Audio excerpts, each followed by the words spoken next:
Hey guys, welcome back. Today we are going to do, well, big surprise, more derivatives. Derivatives of inverse functions. I will informally call this the flip, and you will see why. Okay, so first we're just going to kind of discover something. Don't take notes on this next part. Just watch, enjoy the show. You can take notes towards the end, okay? This is really just one of those sit and watch, okay? All right, let's start with something you already know and love. The graph of a parabola, y equals x squared.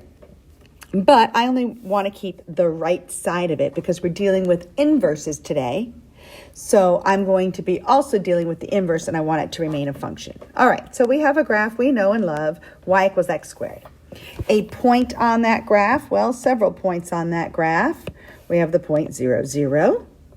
We have the point, if we plug in that x is 2, we get that y is 4, so there's the point 2, 4 on that graph. Okay, and we could keep doing that. All right, well, now let's talk about the slope. Well, to find the slope at any given point, you need to find the derivative. So sure, let's find the derivative. Okay, there's the derivative. Well, now let's find the derivative at one of those points that we just did. Let's find the derivative at 2. Well, the derivative at 2 means that I need to plug in a 2 to my derivative formula, and the derivative at 2 would be 4. So the slope right here would be 4. Okay, so put it all together. At this spot right here on the original function, we have the point 2, 4, and the slope at that point, well, happens to also be 4. That's not always going to happen. That's just a fluke. Okay, so that's what we have on the original function. Now we're going to look at the inverse of this function. So let me catch up with my PowerPoint. Just a second here. Pretty it up a little. Okay, there's the point 2, 4. And the slope at 2 is also 4 by chance. And that's also the slope of the tangent. That's where we're at right now. Okay, now we're going to find the inverse of this graph. Okay, so to find the inverse, okay, remember our original function is y equals x squared. And how do you find an inverse? Hopefully you're saying switch x and y. So we're going to reverse the x and the y, just literally switch them. But now I want to get y by itself. So to get y by itself, I take the square root of both sides, and you would get this. So this is the graph, y equals the square root of x, and that's the inverse of my original graph. Hopefully you remember what that graph looks like. The graph of y equals root x looks kind of like the swoosh, okay? And it actually takes all the coordinates of that original graph and reverses them, okay? So we now have the graph of the inverse.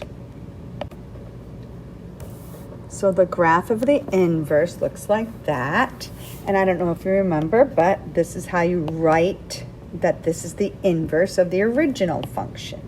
Okay, so here's the original function and here's my inverse. Okay, next, this is calculus, so we're always talking about derivatives and slope. Okay, we found the slope on the original function. We found the slope at 2. Well, since this is an inverse, the original function had the point 2, 4. The inverse is going to have the point 4, 2. That's how inverses work.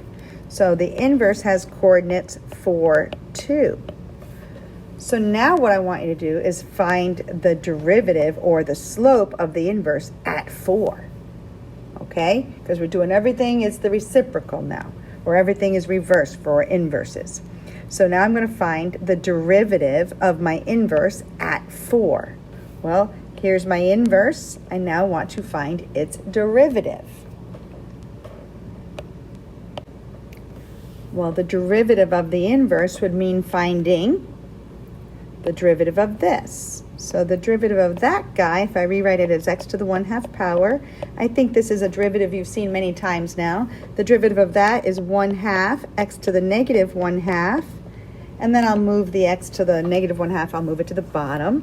and it'll be 1 over 2 root x. So that's the derivative of my inverse. Okay, now let me catch up my PowerPoint again. So here it is written formally, okay? That's the answer we just found. But notice, this was the inverse, and this is how we write the derivative of the inverse, okay? Now I want you to evaluate it at that point that we had in mind. Let's evaluate that derivative at 4, 2. So evaluating that derivative at the point 4, 2 means I'm going to plug in that x is 4 right here. And you're going to get that that derivative would be 1/4. So the slope right here is 1/4. Okay, now we're going to look for a relationship. The way that we just did all of that is the long way.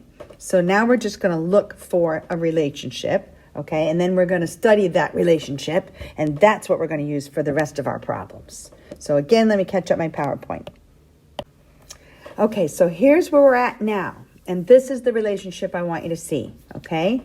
If on the original function you have the point 2, 4, then we already know that on the inverse we're going to have the point 4, 2.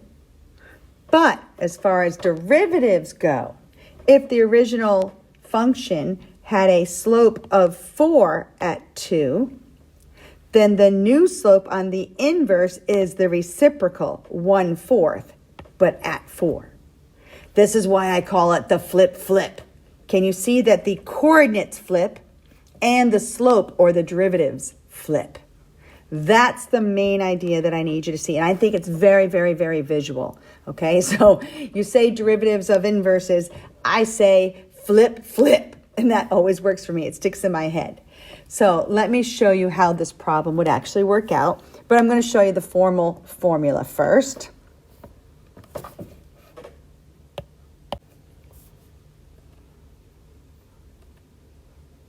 Okay, here's the actual formula. And I find it to be a little bit, it kind of is a little hard for me to wrap my mind around.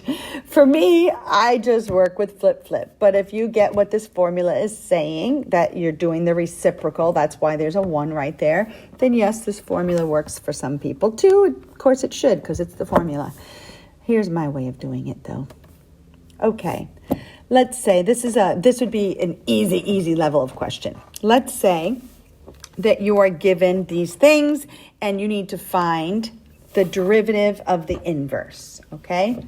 What I want to visualize always, this is how I do every problem when I know I see these two symbols together. Then I know that I have the original function and I have the inverse function. On the original function, I have the point 3, 7. So on the inverse function, I have the point 7, 3. On the original function, the slope at this point is 2/3. So on the inverse, the slope at 7 will be 3/2. This is going to be the only question they can ask you. And that, by the way, is the question. What is the slope of the inverse at 7? And the answer is 3/2. So they're going to be asking you to find this. They're going to ask you to find the value of the derivative at 7. And that's the x-coordinate on the inverse. But you want to remember that that 7 really represents the y-coordinate on the original. You find the x-coordinate and the slope there, and then flip. Let me do another one. You'll get it. All right, here's another typical problem. Oh, that's already the same thing. I just did this backwards. Okay, that's the same math in another phrased another way. All right, so this one.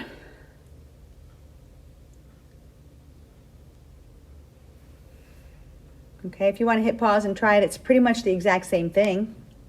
Okay, go ahead and try it on your own if you want to.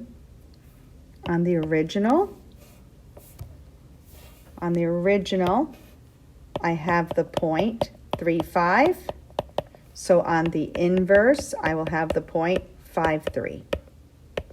On the original, the slope at 3 is 6. So on the inverse, the slope at 5 is going to be 1/6. And this is the answer to the question. Okay, what is the slope of the inverse at 5? Well, that's what we found, 1/6. Flip, flip. Okay, let's step it up a little.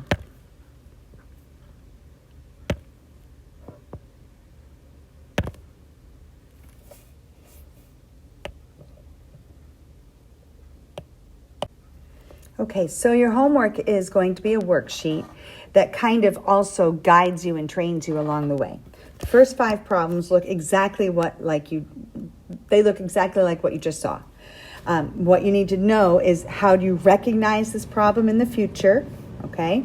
In the future, when you see these two symbols together, that's flip, flip, okay?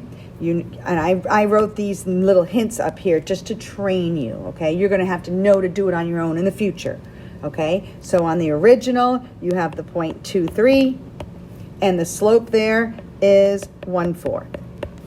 That means on the inverse, we have the 0.32, and the slope at 3 will be the reciprocal, 4.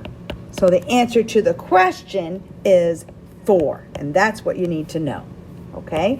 So how do you recognize it? Okay, remember these two symbols together. Also remember that this is the x-coordinate on the inverse, but it's the y-coordinate on the original.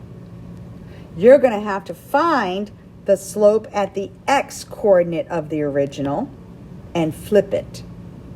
All right, if you do these 5 problems, it'll train you to know what to look for. And got to remember that this is the question that we're trying to answer right here, okay?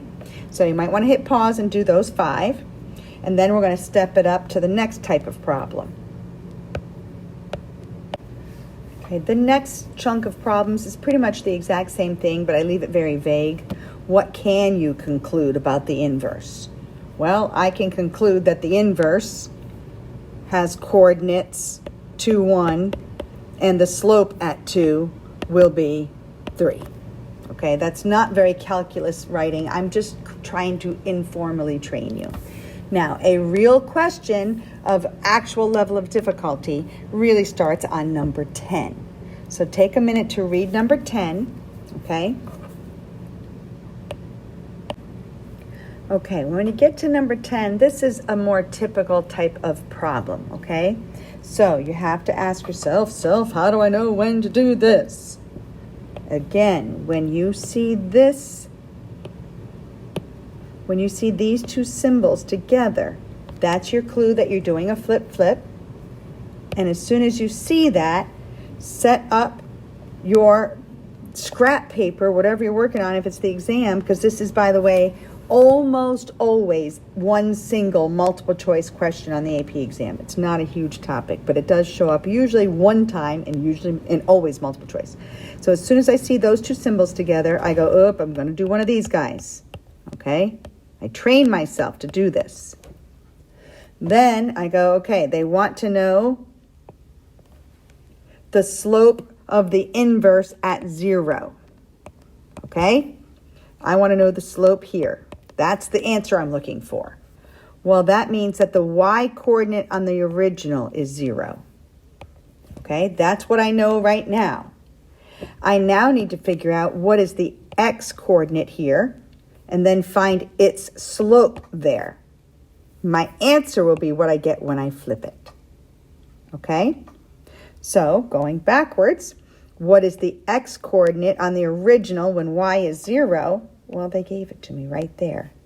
If they didn't give it to me, I would have to set it equal to 0 and solve, and there's actually more than one answer, which means there's possibly more than one answer too when this is an AP question. All right, so I have that x is 1. I need to find the slope there. Well, I'm working with the original right now. So I'm going to find the slope at 1. That just means find the derivative and then plug in 1. Well, the derivative of this is 2x plus 1. So the derivative now at 1 would be, plugging in 1 would get 3. So that's the slope of the original. Don't forget to flip. And that's the answer to the question they're asking. Okay, now this is an informal way that I organize my thoughts for these problems. You're welcome to use the formula if that works for you. Okay, so good luck with your assignment. Let me know if you need anything. And I think we'll do some actual former AP multiple choice questions on this tomorrow. Good luck, guys. Bye.